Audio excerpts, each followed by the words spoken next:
Hey everyone, this is Tim from Your Six Studios. Today in this video, I'm going to show you how to connect your Xbox controller to your Xbox Series X very easily. Now, there's two different ways that we can do this. The first way is wirelessly. So I'm going to turn on my controller by holding down the Xbox button right here. Now, with the Xbox controller blinking, we want to locate the sync button on the top of the controller and then hold this down. Then we want to hold down the sync button on the Xbox Series S itself. So let's hold both these buttons down at the same time and hold it down for about 5 seconds. You're going to notice both lights blink.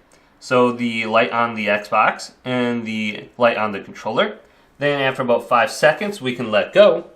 And these two lights will now be in sync with each other. And we should be able to control our Xbox One now. Just choose a profile and log in. Now the second way is with a USB cable, just like this. Plug it in, and this should connect your controller to your Xbox almost immediately. So just connect it to the top USB, and then you should be able to control your Xbox One rather easily now. So hopefully this video did indeed help you out. Did leave it a big thumbs up, and subscribe to my channel down below for more tech videos coming up next on Your Six Studios.